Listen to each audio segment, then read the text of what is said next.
What is up, everybody? I wanted to make a video about something that's been just driving me absolutely fucking nuts the last couple of weeks. My back window on my 4Runner is just been acting up. Neither one of the switches want to work, and I literally spent like 50 bucks to try and buy some relays to maybe rewire it and just get it to work, and they still didn't work, so I've got relays that I don't even use. But it was obviously the switch. The rear is the key switch, and it's actually hard to get to because you have to roll up the window to get to it. And my window don't want to roll up and down, and I'd rather not have to power it, put power to the window. You know, I can do that, but let's start with the simple things first. I've already rebuilt the whole wiring harness and put in relays, separate relays in the actual wiper relay, to see if it would work, and that didn't work. So I'm out that money, and now I'm just realizing that it's the switches. Both switches didn't work, so I didn't think that it was the switches to begin with.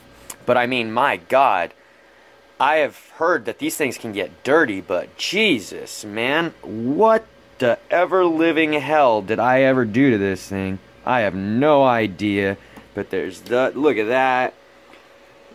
that, and then, whoa, here, let's drop that out of there, boop.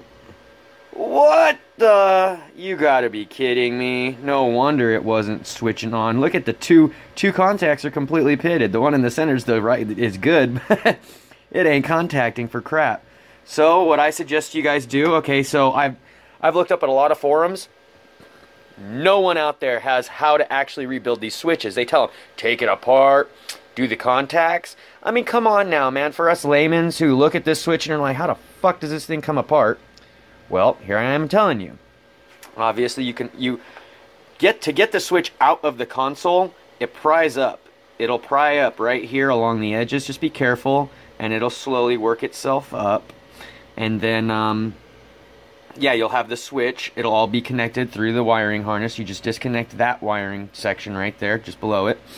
And there are 4 tabs on either side. There's 2 on one side, 2 on the other. You can see one of them was broken already, so it made it easier for this side to come up. So once I had one side out, then I just worked the other side. And the tabs are really hard to get out. They're not easy, so just be careful not to break them. And it'll just basically just pull right out. And obviously what you'll do is you'll have this center piece right here. I'm going to use a little bit of emery cloth, shine this thing up. I would suggest not using very aggressive cloth on any of this. You don't want to take off too much of the material, you just want to shine it up. Obviously, I'll also be using some electronics cleaner, and I'll be basically shining all these parts up. So you don't want to lose that. You don't want to lose the little plunger. That'll sit there to depress this. And you don't want to lose this little light.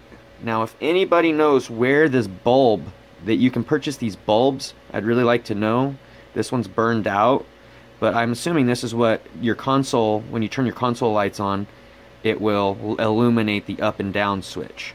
So you want to take this out first. So before you even take this out and remove those tabs, remove this with the screwdriver. It just rotates and then it'll fall out.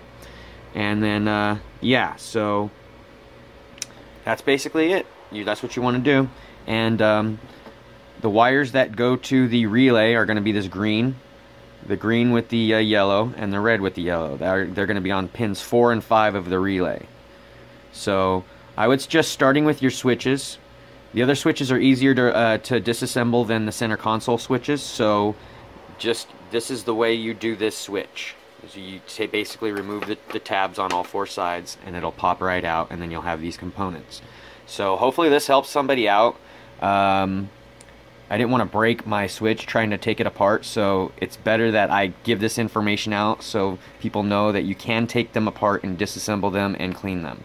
So I hope this helps people out, and I'm really hoping this fixes my problem. But anyway, enjoy.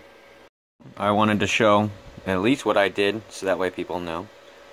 I thought that I'd end the video there, but you know, I took some emery cloth, just shined them up, and shined that up. You know, use the Good old electronics cleaner. Clean it up.